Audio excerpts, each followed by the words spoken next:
તમે કહેજો એટલે સ્ટાર્ટ કરો કહેજો બોલી રહી સ્ટાર્ટ.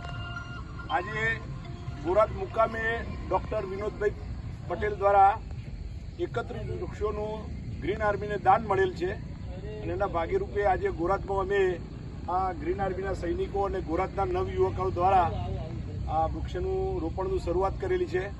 ડૉક્ટર સાહેબના નામની નંબર પ્લેટ બની ગયેલી છે, પણ હું ગોરાદા બધી તૈયારીના ભાગરૂપે આવેલો છું એટલે પ્લેટ મારવા 2 દિવસ પછીનો પ્રોગ્રામ રાખીશ. પણ 2 દિવસથી પાંજરા બનાવવાનું, વૃક્ષોનું માવજત કરવાનું, વૃક્ષ ઉતારવાનું, ગોરાદ ગામે લાવવાનું, આ સિવાય બીજા ગામો પણ એક પાલોદરમાં અને નવાપુરામાં, મોડોત્રીમાં અને વીરતામાં એમ અલગ અલગ 1000 થી 1200 વૃક્ષ વાવવાનું આયોજન કરીને અમે વૃક્ષ લઈ અને અહીંયા આવ્યા છીએ. ખૂબ સારો ઉત્સાહભેર આ ગોરાદ ગામના છોકરાઓએ કાલે મને પાંજરા બનાવવા માટે પણ ખૂબ મદદ કરી છે અને તમે બધા આ વૃક્ષનું જતન કરતા રહો અને વૃક્ષ આપણાનું આવનારી પેઢીનું જતન કરી રહે એ ભાવથી આજે નિસ્વાર્થ ભાવપણે કામ કરતી આ ગ્રીન આર્મીના સૈનિકો સાથે તમે જોડાયા છો. આપને અભિનંદન આપું છું. ધન્યવાદ. વંદે માતરમ. ભારત માતા કી જય. જય જય.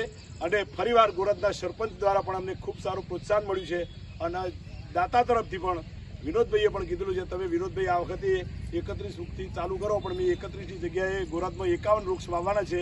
આ સૌ નવયુવાનોએ આ શ્રાવણ મહિનાના આજના પવિત્ર પૂનમના દિવસે વૃક્ષારોપણ કરી અને એમનું જીવન સાર્થક કરે એવો મેસેજ મોકલ્યો છે. ધન્યવાદ ગોરાદ ગામના નવયુવાનોને.